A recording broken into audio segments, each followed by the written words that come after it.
Class 12 আমরা এর আগের চ্যাপ্টারটা শেষ করে নিয়েছি, রিপ্রোডাকশন ইন অর্গানিজম। তো আজকে আমরা যে একটা নতুন চ্যাপ্টার শুরু করব, চ্যাপ্টারটার নাম হচ্ছে হিউম্যান রিপ্রোডাকশন। ঠিক আছে? তো হিউম্যান রিপ্রোডাকশন এই চ্যাপ্টারের মধ্যে আমাদের যে জিনিসগুলো পড়তে হবে, মেল রিপ্রোডাক্টিভ সিস্টেম পড়তে হবে, ফিমেল রিপ্রোডাক্টিভ সিস্টেম পড়তে হবে, আরও কিছু জিনিস আছে। তো আমরা শুরু করি হিউম্যান রিপ্রোডাকশন। তো রিপ্রোডাকশন মানে আমরা কি জানি না, যে পদ্ধতিতে জীব নিজের সত্তা বিশিষ্ট অপত্য জীব তৈরি করে, সেটাই তো রিপ্রোডাকশন আমরা জানি। তো এই যে রিপ্রোডাকশন হওয়ার জন্য কি দরকার না, রিপ্রোডাক্টিভ অর্গ্যান দরকার। ঠিক আছে? জননের সাহায্যকারী যে অঙ্গগুলো, সেইগুলোই হচ্ছে জননাঙ্গ। তো জননাঙ্গ, এই হিউম্যান রিপ্রোডাকশন করতে গেলে আমাদের পুং জননাঙ্গ পড়তে হবে এবং স্ত্রী জননাঙ্গ পড়তে হবে, তাদের স্ট্রাকচার পড়তে হবে, ইন্টারনাল কি আছে সেসবগুলো জানতে হবে। আমাদের প্রথমেই আমরা যেটা জানি সেটা হচ্ছে পুং, প্রধান পুং জননাঙ্গ কি না শুক্রাশয়, যেখান থেকে কি তৈরি হয় না শুক্রাণু তৈরি হয়, আর কি না স্ত্রী জননাঙ্গ ডিম্বাশয়, যেখান থেকে ডিম্বাণু সৃষ্টি হয়। এই শুক্রাণু আর ডিম্বাণুর মিলনে, অর্থাৎ শুক্রাণু আর ডিম্বাণুর মধ্যে যখন নিষেক ঘটে, কি তৈরি হয় না জাইগোট তৈরি হয়। এই জাইগোটটা কি হয় না, স্ত্রীলোকের জরায়ুর মধ্যে এই জাইগোট থেকে যে ভ্রূণ তৈরি হয়, ভ্রূণটা ডেভেলপড হয় জরায়ুর মধ্যে, ইউটেরাসের মধ্যে। এবং এই যে ভ্রূণটা ডেভেলপ হতে একদম পুরোপুরি একটা পূর্ণাঙ্গ শিশু ভূমিষ্ঠ হতে 280 দিন, মোরালেস 280 দিন সময় লাগে। ঠিক আছে? এই জাইগোট থেকে ভ্রূণ তৈরি হতে গেলে কতগুলো দশার মধ্যে দিয়ে যেতে হয়, মরুলা, গ্লাস্টুলা, এরকম কিছু কিছু দশা আছে, যে দশার মধ্য দিয়ে জাইগোট থেকে ভ্রূণ তৈরি হয় এবং ভ্রূণ থেকে পূর্ণাঙ্গ একটা শিশু তৈরি হতে এবং ভূমিষ্ঠ হতে প্রায় 280 দিন সময় লাগে। ঠিক আছে? তো এইবার আমরা যেখানে যাব সেটা হচ্ছে, আমরা পড়লাম যে হিউম্যান রিপ্রোডাক্টিভ সিস্টেম পড়তে গেলে আমরা দু ধরনের রিপ্রোডাক্টিভ সিস্টেম পড়তে হবে। হিউম্যান রিপ্রোডাকশন পড়তে গেলে প্রথমে হচ্ছে মেল রিপ্রোডাক্টিভ সিস্টেম আমরা পড়ব, পুং জননতন্ত্র। ঠিক আছে? মেল রিপ্রোডাক্টিভ সিস্টেম আমরা শুরু করব। তো দেখো, আমি এখানে একটা ফ্লো চার্ট দেখিয়েছি মেল রিপ্রোডাক্টিভ সিস্টেমের। মেল রিপ্রোডাক্টিভ সিস্টেমকে প্রাথমিকভাবেই দুটো ভাগে ভাগ করা হয়। মেল রিপ্রোডাক্টিভ সিস্টেমে কিছু কিছু সেক্স অর্গ্যান আছে যেগুলো যেটা হচ্ছে একদম প্রাইমারি সেক্স অর্গান, মানে যেটা না হলে হবেই না। আর কিছু আছে আনুষঙ্গিক যৌনাঙ্গ। ঠিক আছে? তো প্রাইমারি সেক্স অর্গান এবং সেকেন্ডারি সেক্স অর্গানস। তো প্রাইমারি সেক্স অর্গানসের মধ্যে দেখো, পাশে লিখেছি আমি টেস্টিস। প্রাইমারি সেক্স অর্গানের মধ্যে একটাই হলো primary sex organ mail reproductive সিস্টেমে, সেটা হলো টেস্টিস বা শুক্রাশয়। ঠিক আছে? আর সেকেন্ডারি সেক্স অর্গানসের মধ্যে প্রায় 9টা ভাগ আমি লিখেছি। দেখো, স্ক্রোটাম আছে, তারপরে আছে এপিডিডাইমিস, তারপর আছে seminal vesicles, vas deferens, ejaculatory duct, prostate gland, Cowper's gland, penis and urethra. Clear? তো এই যে ভাগগুলো আমরা পড়লাম, এই ভাগগুলো সম্পর্কে আমরা এবার ডিটেলস করব। ঠিক আছে? কি ডিটেলসে আমরা জানব।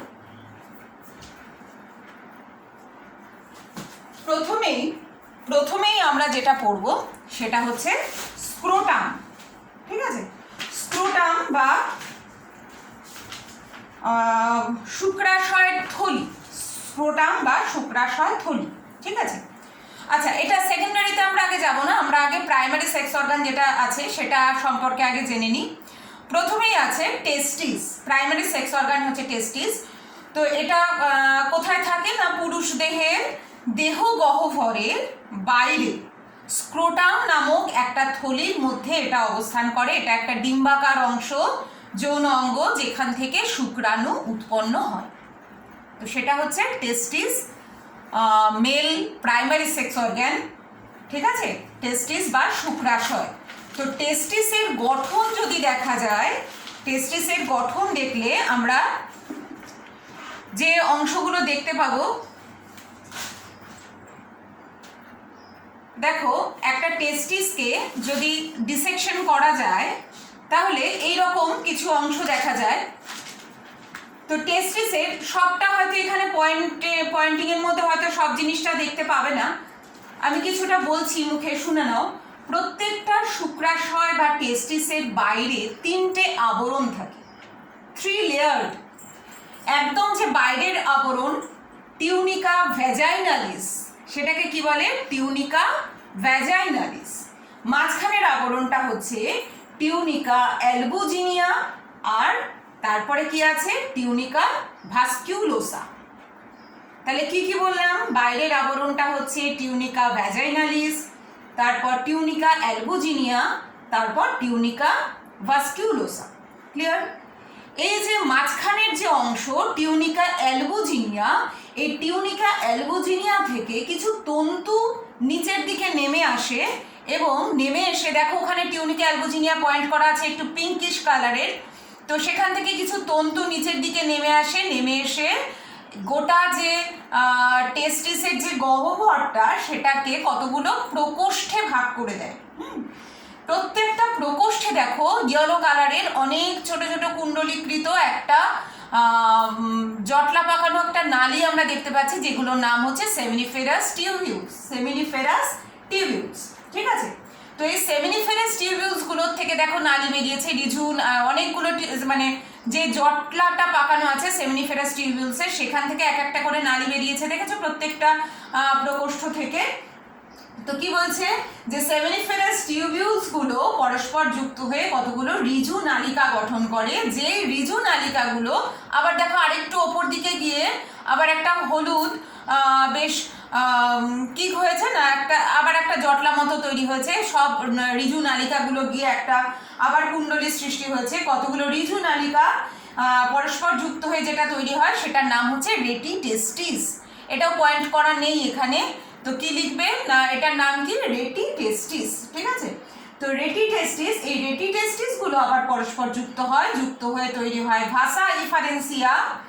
ভাসা ইফারেন্সিয়া গঠন করে, এবং এই ভাসা ইফারেন্সিয়া গুলো পরবর্তীতে মিলিত হয়ে দেখো একটা গ্রিনিশ কালারের একটা জটলা পাকানো কুণ্ডলীকৃত একটা নালী আমরা দেখতে পাচ্ছি, যেটার নাম হচ্ছে এপিডিডাইমিস।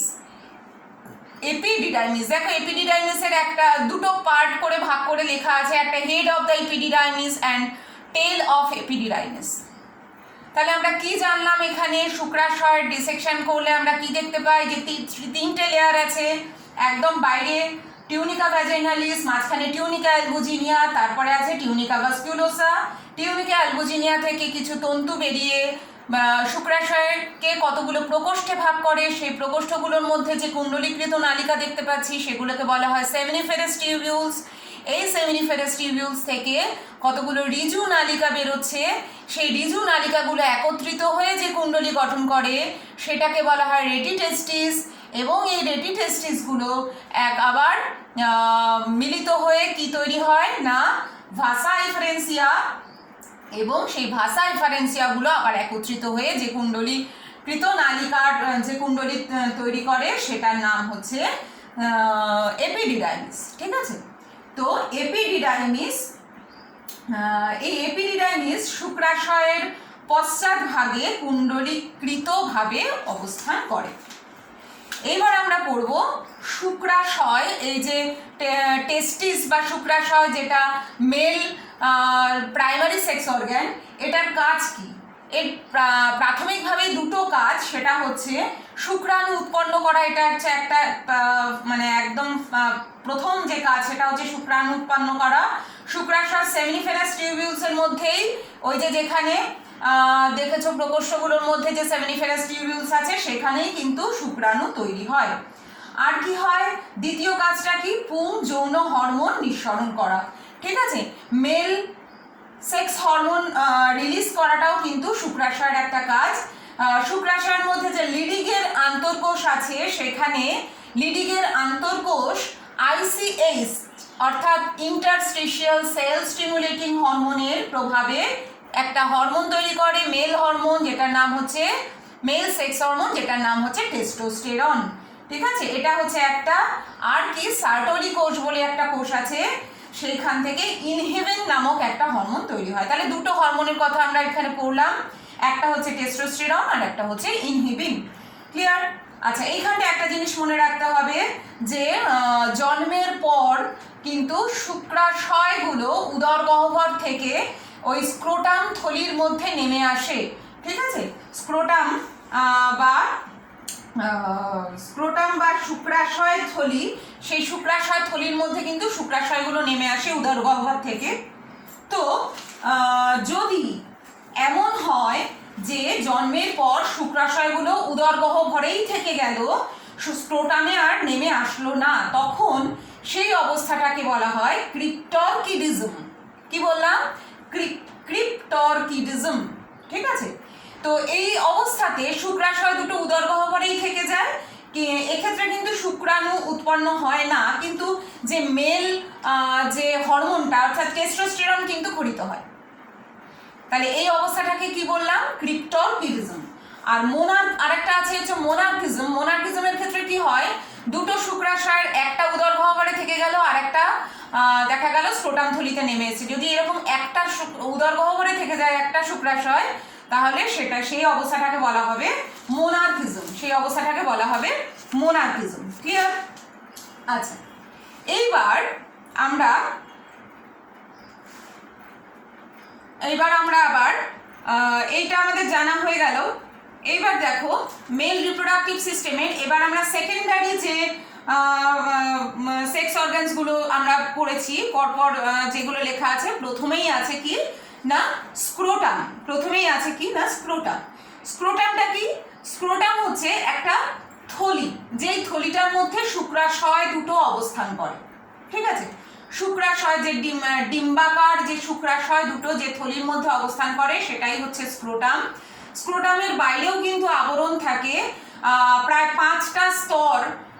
একদম বাইরে হচ্ছে চামড়া অর্থাৎ চর্ম, তারপরে থাকে টিউনিকা ডর্টস, তারপর থাকে বহিঃস্পার্মিক ফাসা, তারপরে থাকে ক্লিম্যাস্টেরিক ফাসা, নেক্সট থাকে অন্তঃস্পার্মাটিক ফাসা, একদম লাস্টে থাকে টিউনিকা ভ্যাজাইনালিস। যেটা তোমাদের মনে রাখতে হবে, মাঝখানের ভাগগুলো মনে থাকলে তো খুবই ভালো। টিউনিকা ভ্যাজাইনালিসটা দুটো স্তরে বিভক্ত হয়। একদম লাস্ট যে আবরণটার কথা বললাম, অর্থাৎ স্ক্রোটামের যে আবরণগুলো, সে আবরণের ভেতরের যে আবরণটা অর্থাৎ টিউনিকা ভ্যাজাইনালিসটা দুটো স্তরে, একটা ভিসেরাল স্তর আর একটা হচ্ছে প্যারাইটাল স্তর। ঠিক আছে, এতে বিভক্ত থাকে। তো এই ভিসেরাল স্তর আর প্যারাইটাল স্তরের মধ্যে একটা হাইড্রোসিলিক তরল থাকে। এই হাইড্রোসিলিক তরলটা কেন থাকে না, শুক্রাশয় দুটোর মধ্যে যাতে ঘর্ষণ না হয়, ঘর্ষণজনিত আঘাত থেকে রক্ষা করার জন্য হাইড্রোসিলিক তরলটা থাকে। ঠিক আছে, আর কি জানতে হবে না, শুক্রাশয় স্ক্রোটামের অর্থাৎ শুক্রাশয় থলির টেম্পারেচারটা কিন্তু আমাদের বডি টেম্পারেচার থেকে কম হয়। আমাদের বডি টেম্পারেচার, আমাদের স্বাভাবিক বডি টেম্পারেচার যেটা 37 ডিগ্রি সেন্টিগ্রেড, তো সেটার থেকে কিন্তু এটার যে টেম্পারেচারটা এটা অনেকটাই কম হয়। ঠিক আছে, প্রায় 3 থেকে 4 ডিগ্রি কম হয়, 33 ডিগ্রির মতো থাকে। কেন কম হয় না, ওই কম টেম্পারেচারেই শুক্রাণুটা ঠিক মতো ডেভেলপ করতে পারে। ঠিক আছে, তো স্ক্রোটামটা পেলভিক গহ্বরের সাথে ইনগুইনাল ক্যানালের মাধ্যমে স্পার্মাটিক কর্ড দ্বারা যুক্ত থাকে। কি বললাম, স্ক্রোটাম নামক থলিটা আমাদের যে পেলভিক গহ্বর, পেলভিক অর্থাৎ উদর গহ্বর, সেই পেলভিক গহ্বরের সাথে কি দিয়ে যুক্ত থাকে না ইনগুইনাল ক্যানাল নামক একটা পথ, ইনগুইনাল ক্যানালের মাধ্যমে স্পার্মাটিক কর্ড দ্বারা যুক্ত থাকে। ঠিক আছে, আর একটা পেশি আছে এই স্ক্রোটামের মধ্যে, যেটার নাম হচ্ছে ডার্টস পেশি। এই ডার্টস পেশিটা আর সংকোচন এবং প্রসারণের মাধ্যমে কি হয় না, যখন বাইরের টেম্পারেচার, ধরো শীতকাল, হ্যাঁ, শীতকালে বাইরের টেম্পারেচার কি হয় তখন কম থাকে, তো তখন শুক্রাশয় দুটোর মানে অর্থাৎ শুক্রাণু উৎপাদন ঠিক রাখতে হবে, তাহলে স্ক্রোটামের টেম্পারেচারটাকে মেনটেন করতে হবে। সেই জন্য কি হয়, তখন স্ক্রোটামটা কি হয় ভেতরের টেম্পারেচারটাকে বাড়িয়ে দেওয়ার জন্য, যেহেতু বাইরের টেম্পারেচার কম সেই জন্য ভেতরের টেম্পারেচারটাকে বাড়িয়ে আনার জন্য সে স্ক্রোটামটা গুটিয়ে আসে, হ্যাঁ, এবং তখন টেম্পারেচারটা বেড়ে যায়। আবার যখন দেখা গেল যে খুব গরম বাইরে, তো তখন যখন শুক্রাণু উৎপাদনটাকে ঠিক রাখার জন্য স্ক্রোটাম কি হয়, তার টেম্পারেচারটা মেনটেন করে, তখন কি হয় সেটা রিল্যাক্সড হয়ে যায় বা ঝুলে যায়, তখন সেটাকে টেম্পারেচারটা কি হয় কমে যায়। ক্লিয়ার এই অবধি? আচ্ছা, এরপর আমরা পরের যে ভাগটা অর্থাৎ এপিডিডাইমিসে যাব। এপিডিডাইমিসটা কি? এপিডিডাইমিস 6 মিটার লম্বা একটা নালী, 6 থেকে প্রায় 8 মিটার লম্বা একটা নালী, যেটার ঊর্ধ্ব প্রান্ত শুক্রাশয়ের ঊর্ধ্বমেরুতে আর শেষ প্রান্তটা ভাসে ডিফারেন্সের সাথে যুক্ত থাকে। দেখো শুক্রাশয়ের ওপরে একটা টুপির মতো অংশ আমরা এপিডিডাইমিস, টেস্টিসের ওপরে দেখো পয়েন্ট করা আছে এপিডিডাইমিস বলে।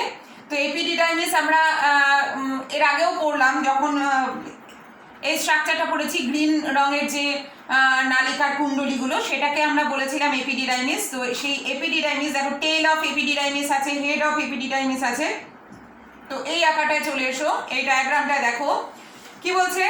এপিডিডাইমিস হচ্ছে একটা 6 থেকে 8 মিটার লম্বা একটা নালী, যেটার ঊর্ধ্বপ্রান্ত শুক্রাশয়ের সাথে, শুক্রাশয়ের ঊর্ধ্বমেরুর সাথে, হ্যাঁ, আর শেষ প্রান্তটা ভাসে ডিফারেন্সের বা শুক্র নালীর সাথে যুক্ত থাকে। ঠিক আছে, তো এই যে এপিডিডাইমিস, এর কাজ কি না, সাময়িকভাবে শুক্রাণুকে জমা রাখাটা হচ্ছে এপিডিডাইমিসের কাজ।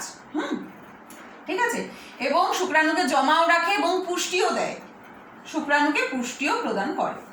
এরপরে আমরা চলে যাব ভাস ডিফারেন্সটা কি? এপিডিডাইমিসের শেষ প্রান্তে একটা দীর্ঘ নালী থাকে, যেটা শুক্রাশয় থেকে উৎপন্ন হয়ে ইনগুইনাল ক্যানালের মাধ্যমে পেলভিক গহ্বরে প্রবেশ করে। একটা দেখো একটা লুপ মতো আছে, পেলভিক গহ্বরে প্রবেশ করে আবার বেরিয়ে আসছে। ঠিক আছে, পেলভিক গহ্বরে প্রবেশ করে।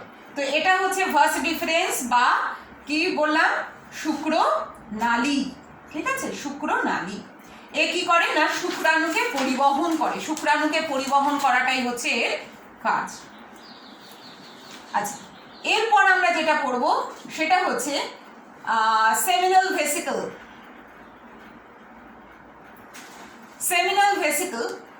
ভেসিকল কি না, 5 সেন্টিমিটার দীর্ঘ সেমিনাল ভেসিকলগুলো দেখো। আবার আমি ওই ছবিটায় যাই, এই যে প্রকোষ্ঠগুলো, ঠিক আছে, সেই প্রকোষ্ঠগুলো পিরামিডাকার কিছু মানে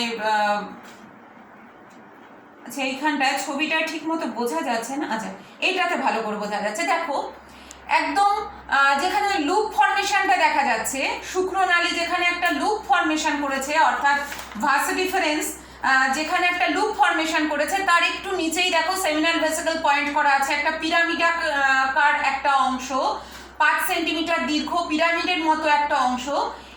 এরা কি করে, স্পার্মাটোজোয়ার সঞ্চয় করে না, কিন্তু এদেরকে মানে স্পার্মকে সক্রিয় করে রাখে। ঠিক আছে, সেমিনাল ভেসিকল বা শুক্রথলি বলা হয় এটাকে। তাহলে কি বললাম, এটা একটা পিরামিডাকার অংশ,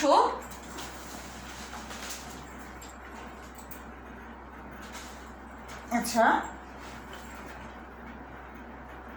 দেখো পিরামিডের মতো এটা একটা অংশ সেমিনাল ভেসিকল।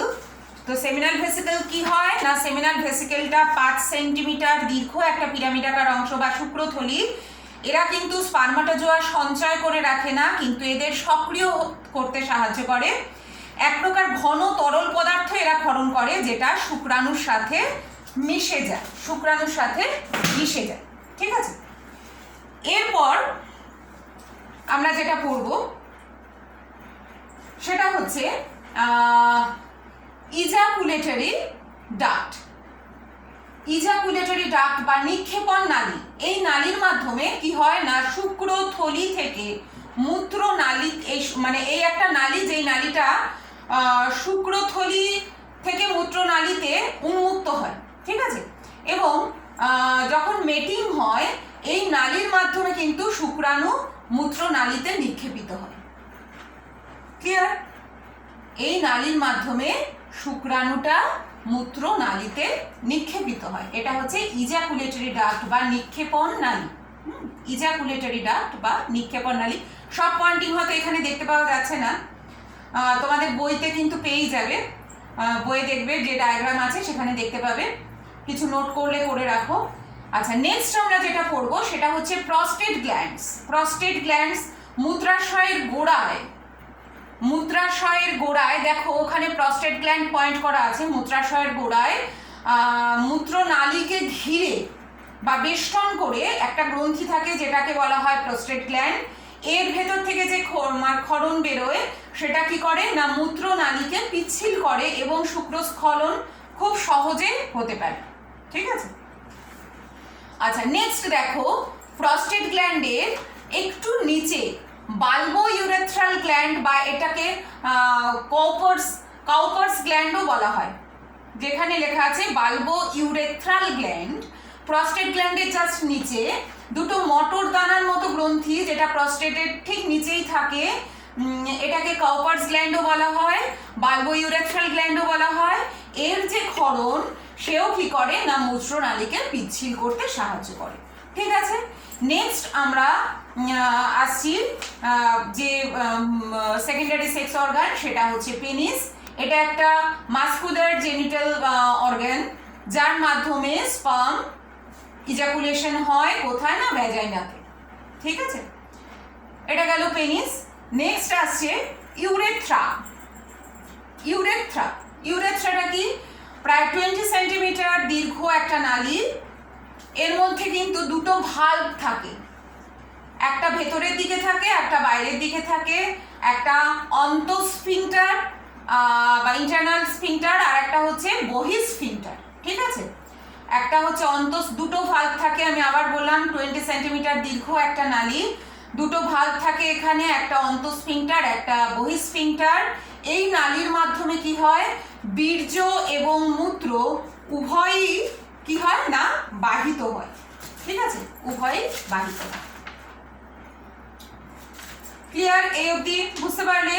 তাহলে মোটামুটি কিন্তু আমাদের এই জিনিসটা পড়ানো হলো। আর একটা যেটা আমাদের জানতে হবে, হোয়াট ইজ সিমেন বা বীর্য, ব্যাপারটা কি। যখন ডিউরিং মেটিং পেনিস থেকে যে সান্দ্র অর্ধতরল সাদা পদার্থ বেরোয় সেটাকে বলা হয় বীর্য বা সিমেন।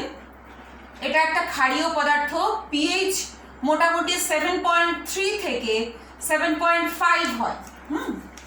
সিমেনের যে পিএইচটা সেটা হচ্ছে, এটা একটা ক্ষারীয় পদার্থ, 7.3 থেকে 7.5 এদের পিএইচ। তো বীর্যে 90% থাকে সেমিনাল ফ্লুইড, সেমিনাল ফ্লুইড। ঠিক আছে, আর 10% থাকে স্পার্ম, শুক্রাণু। তাহলে কি বললাম, সিমেন যেটা বেরোয় তার মধ্যে অনলি 10% থাকে স্পার্ম, আর বাকি যে লিকুইড ফর্মটা থাকে সেটা গোটাটাই হচ্ছে সেমিনাল ফ্লুইড। তো সেই সেমিনাল ফ্লুইডটা কি করে, এটা শুক্রাণুর ধারক হিসেবেও কাজ করে এবং শুক্রাণুকে নিউট্রিশনও দেয়, পুষ্টিদাতা হিসেবেও কাজ করে শুক্রাণু। বীর্যের মধ্যে ফ্রুক্টোজ থাকে। ফ্রুক্টোজ কি করে, শুক্রাণুকে পুষ্টি সরবরাহ করে, নিউট্রিশন দেয়। অর্থাৎ সিমেনের মধ্যে কি থাকে বললাম, ফ্রুক্টোজ থাকে। আর কি থাকে, ফাইব্রিনোজেন প্রোটিন থাকে। ক্লিয়ার? তো আমরা মোটামুটি একটা ধারণা আমাদের হলো মেল রিপ্রোডাক্টিভ সিস্টেম সম্পর্কে। নেক্সট ডে আমরা পড়ব ফিমেল রিপ্রোডাক্টিভ সিস্টেম। আজ এই অবধি, নেক্সট ডে অন্য ক্লাস।